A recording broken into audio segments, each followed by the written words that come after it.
దాన్ని ఎందుకు ఇంకా మాకు ఆపాదించే ప్రయత్నం చేస్తాడు చిల్లర మాటలతోని. నిన్న పాపం ఫీజు రియంబర్స్మెంట్ గురించి 2 ఏళ్లకెళ్ళి కాలేజీ వాళ్ళు బతిలాడుతున్నారు. నిన్ను దండం పెట్టిండ్రు, దరఖాస్తు పెట్టిండ్రు, నీ ఇంటి చుట్టూ తిరిగిండ్రు, నీ మంత్రులను బతిలాడినరు, నీ అధికారులను బతిలాడినరు. పాపం వాళ్ళు కాలేజీలు నడిపే పరిస్థితిలో లేరు. లెక్చరర్ల జీతాలు ఇవ్వలేకపోతున్నారు. కరెంటు బిల్లులు, మున్సిపల్ ట్యాక్స్ కట్టలేని పరిస్థితి వచ్చింది. చివరికి సమ్మెకు పోతామంటే వాళ్ళ మీద గుండాగిరి, వాళ్ళను బెదిరింపులకు గురి చేస్తూ ఉంటాడు. అంటే ప్రశ్నించే వారి మీద పగబట్టడం. నీ ఫెయిల్యూర్స్ను ఒకవేళ ప్రతిపక్షం అడిగితే ప్రతిపక్షం మీద రుద్దే ప్రయత్నం చేస్తాడు. బీఆర్ఎస్ బకాయిలు పెట్టింది అంటాడు. నేను ఇంకో మాట అన్నట్టున్నాడు, 10,000 కోట్ల బకాయిలు ఉన్నాయని అబద్ధాలు చెప్తుండ్రు. కేవలం 3,600 కోట్లు ఉన్నాయని నిన్న ప్రెస్ మీట్లో రేవంత్ రెడ్డి గారు చెప్పారు. నేను ఛాలెంజ్ చేస్తున్నా, రేవంత్ రెడ్డి మాట్లాడదామా దాని మీద? బహిరంగ చర్చకు సిద్ధమా? దాదాపు 8,000 కోట్లకు పైగా ఉన్నాయి. అయినా బీఆర్ఎస్ ప్రభుత్వము కరోనా వచ్చినా కష్టం వచ్చినా 20,508 కోట్ల రూపాయల fee reimbursement చెల్లించింది. 20,508 crores we have paid for fees reimbursement. అరే నువ్వు 2 రూపాయలు ఇవ్వపోతీవి, నువ్వు 2 ఏళ్లలో 2 రూపాయలు ఇవ్వలేను.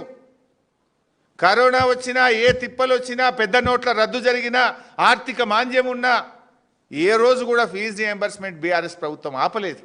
ఎస్సీ, ఎస్టీ, బీసీ, మైనార్టీ పిల్లలు చదువుకుంటున్నారు. ఆ పిల్లల భవిష్యత్తు ముఖ్యమని చెప్పి నాడు బీఆర్ఎస్ ప్రభుత్వం చెల్లించింది. నీకేమైంది?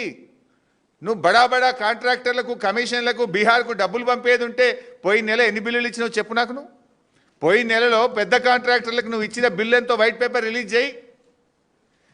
హర్యానా ఎలక్షన్ రాగానే పెద్ద కాంట్రాక్టర్ల బిల్లులు పోతాయి. మహారాష్ట్ర ఎలక్షన్ ముందు పెద్ద కాంట్రాక్టర్ల బిల్లు పోతాయి. ఇప్పుడు బీహార్ ఎలక్షన్ వస్తే దాంట్లో పెద్ద కాంట్రాక్టర్లకు బిల్లులు పోతాయి. ఈ గరీబ్ పిల్లలకు, ఎస్సీ, ఎస్టీ, బీసీ పిల్లలకి ఇవ్వమంటే నీకు స్కాలర్షిప్ డబ్బులు ఇవ్వమంటే నీకు ఉండయా? నీకు అంటే పిల్లల చదువులు ముఖ్యమా, నీకు కమిషన్లు ముఖ్యమా? Command release the white paper.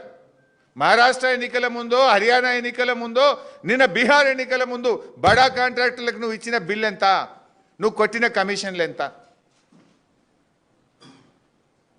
అరే బీఆర్ఎస్ ఇచ్చింది కదా. కరోనా ఉంటే కూడా మేము 9.5 ఏళ్లలో 20,508 కోట్ల రూపాయలు మేము ఇచ్చినాం కదా ఫీజు రియంబర్స్మెంట్. నువ్వెందుకు ఇవ్వలేకపోతున్నావు? అదే ప్రభుత్వమే కదా, అదే ఆదాయం కదా. ఆనాడు బీఆర్ఎస్ ఇచ్చింది ఎట్లా, నువ్వు ఇయ్యవెట్లా? అంటే నీ ప్రాధాన్యతలు వేరే ఉన్నాయి, నీ ఆలోచన విధానం వేరే ఉన్నది. మాటలు ఎస్సీ, ఎస్టీ, బీసీ, చేతలంతా బడా బాబులు, ఢిల్లీకి మూటలు మోసుడు. నీకు చేతన అయితే లేదు. ఇప్పుడు ఏమంటాడు? మొన్నెప్పుడో లాస్ట్ టైం ఉద్యోగులు అందరూ కూడా, ప్రభుత్వ ఉద్యోగులు, మా ఎరియర్స్ ఇవ్వండి, మా డిఏలు ఇవ్వండి, మా పిఆర్సీ ఇవ్వండి అని అడిగినారు. ఈ దేశంలో 5 డిఏలు పెండింగ్ ఉన్న ఒకే రాష్ట్రం తెలంగాణ రాష్ట్రం. అవి ఇవ్వమంటే నన్ను కోసుకొని తింటారా? నా దగ్గర ఏం లేవు అన్నాడు. నిన్న కూడా ఈ కాలేజీలో అడిగినారు. అడిగితే వాళ్ళని పట్టుకొని బ్లాక్మెయిల్, మీకే అప్పచెప్తా మీరు చేయండి, మరి నీకు చేత కాకపోతే నువ్వు దద్దమ్మని ఒప్పుకో, గద్దె దిగు, ఎవరు చేసేవాళ్ళు చేస్తారు. నిన్ను చెయ్యమని కదా ఇచ్చింది. నువ్వు ఏం పెట్టినావు మేనిఫెస్టోలో అన్నాడు. మా కాంగ్రెస్ ప్రభుత్వం వస్తే వెంటనే ఫీజు రియంబర్స్మెంట్ బకాయిలు అన్నీ రిలీజ్ చేస్తా, తక్షణమే చేస్తా. మరి ఏం చేసినావు? 2 ఏళ్ళకి వెళ్ళి బకాయిలు ఇవ్వలే, కొత్త ఇవ్వలే, 1 రూపాయి ఇవ్వలే. నువ్వు పిల్లల జీవితాలతో ఆడుకుంటున్నావు. నేను ఇంకో మాట మాట్లాడిండు, బీఆర్ఎస్ బీజేపీదేదో బంధం, కేటీఆర్ గారు, కిషన్ రెడ్డి గారు అని మాట్లాడి. ఇది ఎట్లుందంటే వెనకటికటే కూడా దొంగతనం చేసినోడు దొంగే దొంగ దొంగ దొంగ అని గట్టిగా అరిచిండట. గట్లున్నది రేవంత్ రెడ్డి తీరు. నీది కదా కిషన్ రెడ్డి గారిది, రేవంత్ రెడ్డిది ఫెవికాల్ బంధం. 5 ఏళ్ల కింద నీ మీద ఈడీ కేసు నమోదు చేస్తే ఇయ్యాలటికి నిన్ను ఎందుకు అరెస్ట్ చేయలేదు? ప్రధానమంత్రి గారు వచ్చి ట్యాక్స్ వసూలు చేస్తున్నారు, కప్పం కడుతున్నారు ఢిల్లీ కంటే, ఈ రోజు వరకు ఎందుకు మీ మీద విచారణ జరుగుతలేదు? నిన్నగాక మొన్న ఇదే నెలలో బీహార్కు డబ్బులు పంపుతున్నారని ఢిల్లీలో బట్టి విక్రమార్క గారి ఇంట్లో ఐటీ రైట్స్ అయినాయి. ఇది ఎందుకో బయటకు రాదు. మీరు ఢిల్లీకి బట్టి విక్రమార్క పోతే ఎప్పుడు తెలంగాణ భవన్లో ఉండడు. గుర్గాంలో ఆయన అత్తగారి ఇల్లు, ఆయన ఇల్లు ఉంటుంది, ఆడిపోతాడు రాత్రి. ఆ గుర్గాం ఇంటి మీద ఐటీ రైట్స్ అయినాయి. అక్కడి నుంచి కంప్యూటర్ హార్డ్ డిస్కులు, చిప్పులు అన్నీ తీసుకుపోయినారు ఐటీ వాళ్ళు. అంత గప్చూప్ ఎందుకు అయింది? మరి ఎందుకో బయటకు రాకపోయే. ఏం ఒప్పందం ఉన్నది మీ మధ్య? పొంగులేటి గారి ఇంటి మీద ఈడీ రైడ్స్ అయినాయి, 3 రోజులు సెర్చ్ చేసిండ్రు, లోపలికి డబ్బులు లెక్క పెట్టే మిషన్లు పోయినాయి, టీవీలలో అందరు చూపించిండ్రు. మరి ఏమైంది? అంత గప్చుప్ అయిపోయింది. బయటకు ఎందుకో రాదు ముచ్చట. ఏం దొరికింది, ఎంత దొరికింది, ఏం సీజ్ చేసిండ్రు? ఈడీ ఎందుకో అందరిది స్టేట్మెంట్ ఇస్తుంది, కానీ పొంగులేటి గారి ఇంటి మీద ఎందుకో స్టేట్మెంట్ ఇయ్యది. ఢిల్లీలో ఐటీ రైట్స్ మరి ఎందుకు బయటకు వస్తలేవు? ఏంది అంటే దీన్ని బట్టి అర్థమవుతుంది ఏంది? రేవంత్ ప్రభుత్వానికి బీజేపీతో ఫెవికాల్ బంధం ఉంది, బడే బై చోటే బై బంధం ఉన్నది. బీజేపీతో అంటగాగేది నువ్వు, బీజేపీతో చీకటి ఒప్పందాలు ఉన్నాయి నీకు. ఢిల్లీ పోతే చీకట్ల కార్లలో తిరిగేది నువ్వు, ఎవరోని కలిసేది ఆల్రెడీ వస్తూనే ఉన్నాయి బయటకు. మళ్ళీ మా మీద అబాండాలు ఇస్తావా నువ్వు? కాళేశ్వరం కూలింది అంటాడు. అరే బీఆర్ఎస్ ప్రభుత్వం వచ్చినాక 2014-15లో మా ప్రభుత్వం వచ్చినాడు ఈ రాష్ట్రంలో వరిధాన్యం ఉత్పత్తి 68 లక్షల మెట్రిక్ టన్నులు. 2014-15లో వరిధాన్యం ఉత్పత్తి 68 లక్షల మెట్రిక్ టన్నులు. 2022-23 సంవత్సరంలో 2,70,00,000 మెట్రిక్ టన్నుల వరిధాన్యం ఉత్పత్తి అయింది. ఏమన్నా మంత్రం వేస్తేనో మాయం వేస్తే వస్తుందా? ఉచిత కరెంట్ ఇచ్చినాము, మిషన్ కాకతీయలో చెరువులు బాగు చేసినాము, పెద్ద ఎత్తున చెక్ డ్యాంలు నిర్మించినాము, మహబూబ్ నగర్లో పెండింగ్ ప్రాజెక్టులు పూర్తి చేసినాము, భక్త రామదాస్ ప్రాజెక్టు కట్టినాము, అదేవిధంగా ఎస్ఆర్ఎస్పి స్టేజ్ 2 పనులు పూర్తి చేసినాము, ఎస్ఆర్ఎస్పి స్టేజ్ 1 మోడర్నైజేషన్ చేసినాము, కాళేశ్వరంలో ఎన్నో రిజర్వాయర్లు నిర్మించినాము. ఇట్లా ఎన్నో పనులు చేసి అద్భుతంగా వ్యవసాయ రంగంలో దేశంలోనే నంబర్ 1గా తెలంగాణ నిలబెట్టింది బీఆర్ఎస్ ప్రభుత్వం. కాళేశ్వరం కూలింది అంటాడు. మళ్ళీ నిన్న ప్రెస్ మీట్లు ఏమంటుండు?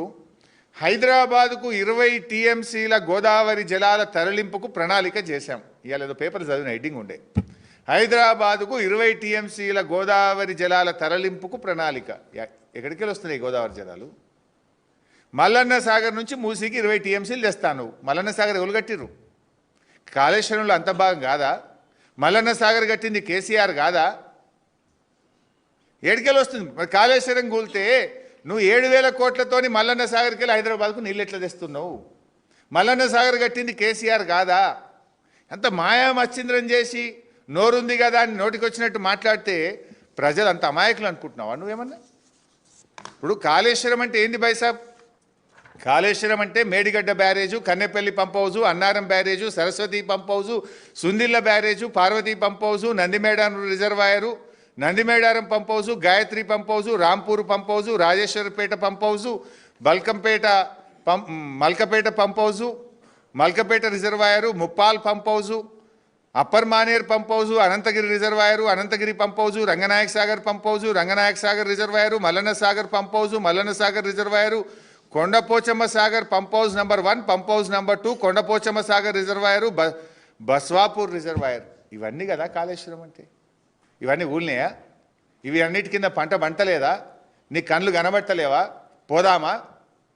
ఇవాళ అంతగిరి కింద పంట పంటలేదా? రంగనాయక సాగర్ కింద పంట పంటలేదా? మల్లన్న సాగర్ కింద పంట పంటలేదా? కొండపోచమ్మ కింద పంట పంటలేదా? పంట పండేది నిజం, రైతులకు తెలుసు కదా. నువ్వు ఈడ కూర్చొని కాళేశ్వరం కూలిందని గవే ప్రతిపక్షంలో చెప్పినప్పటి చిల్లర మాటలే రాష్ట్ర ముఖ్యమంత్రిగా గదే అబద్ధపు గోబల్స్ మాటలు మాట్లాడుతున్నావు నువ్వు. నిన్న ఇంకో మాట మాట్లాడిండు సెక్రటేరియట్ గురించి.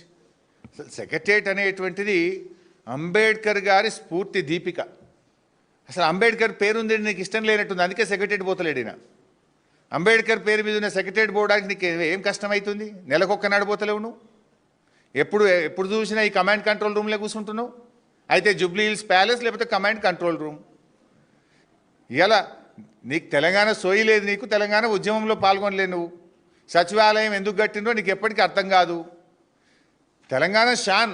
ఇలా ఆ రోడ్డు మీద ఎవరు పోయినా ఫోటోలు దిగుతున్నారు కదా, సెల్ఫీలు దిగుతున్నారు కదా. తెలంగాణ ప్రజలు, వివిధ రాష్ట్రాల ప్రజలు ఎవరు వచ్చినా ఈ సెక్రటేరియట్ని చూసి అబ్బురపడి తెలంగాణ గౌరవం పెరిగింది, తెలంగాణ ప్రతిష్ట పెరిగే విధంగా కేసీఆర్ తెలంగాణ పరిపాలన సౌధాన్ని నిర్మించింది బీఆర్ఎస్ ప్రభుత్వం. ఆ సెక్రటరియట్లో నువ్వు మొత్తం ఇజ్జద్దిస్తున్నావు. ఈ రాష్ట్ర చరిత్రలో, ఈ దేశ చరిత్రలో బిల్లులు రావడం లేదని కాంట్రాక్టర్లు ఫైనాన్స్ డిపార్ట్మెంట్ ముందు సెక్రటరియట్లో ధర్నా చేసిన ఘనత రేవంత్ పాలనకి దక్కింది కదా. ఇవాళ ఆ బ్రోకర్లు మొత్తం పైరవికారులు 10%, 12%, 14% వశపడక కాంట్రాక్టర్లు ఫైనాన్స్ డిపార్ట్మెంట్ ముందు ధర్నా చేసింది కదా. రోషయ్య గారు లాంటి హేమీలు ఫైనాన్స్ మినిస్టర్గా పనిచేసిండ్రు. ఈ రాష్ట్ర చరిత్రలో ఉమ్మడి రాష్ట్రంలో కానీ తెలంగాణ రాష్ట్రంలో కానీ ఏనాడైనా ఫైనాన్స్ డిపార్ట్మెంట్ ముందు కాంట్రాక్టర్లు ధర్నా చేసిన చరిత్ర ఈ దేశంలో, ఈ రాష్ట్రంలో ఉందా? ఎవరు అడిగినా 12%, 30%, 20% గవర్నమెంట్ అంటారు. ప్రధానికి రేట్ పెట్టారు మీరు 12 to 30%. ఇంకా నువ్వు మాట్లాడుతావు.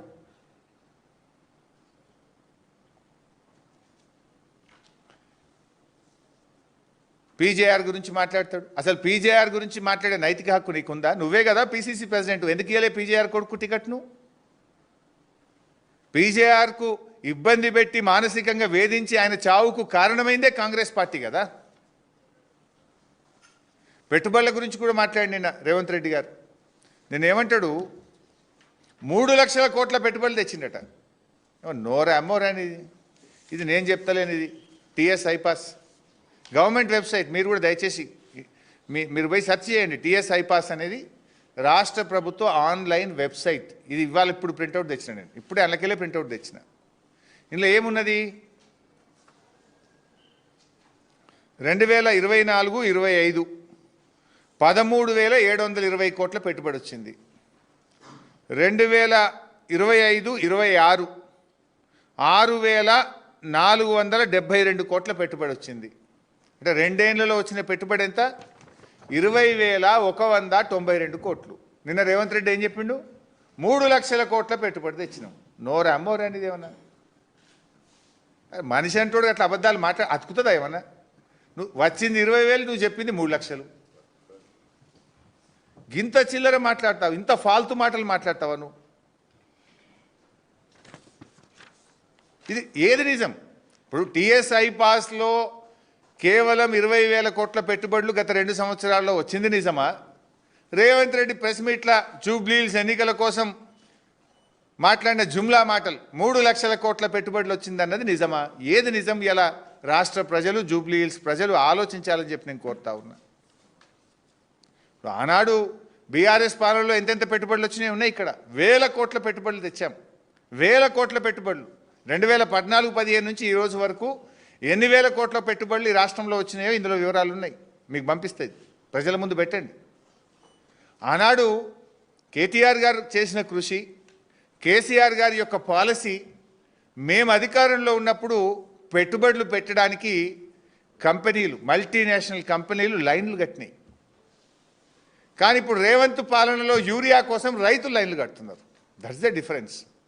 ఆనాడు పెట్టుబడులు పెట్టడానికి పారిశ్రామికవేత్తలు తెలంగాణకు లైన్లు కడితే రేవంత్ పాలనలో యూరియా కోసం రైతులు లైన్లు కడుతున్నారు. This is the difference mister Revanth Reddy. ఇవాళ మీరు పెట్టుబడిదారులకు తుపాకులు పెడితే ఎవడొస్తాడు? పెట్టుబడిదారుల ఘనతల మీద తుపాకులు పెడుతున్నది నీ పాలన. రౌడీలేమో పోలీస్ గుండెల్లో తూటాలు తీస్తున్నారు నీ పాలనలో.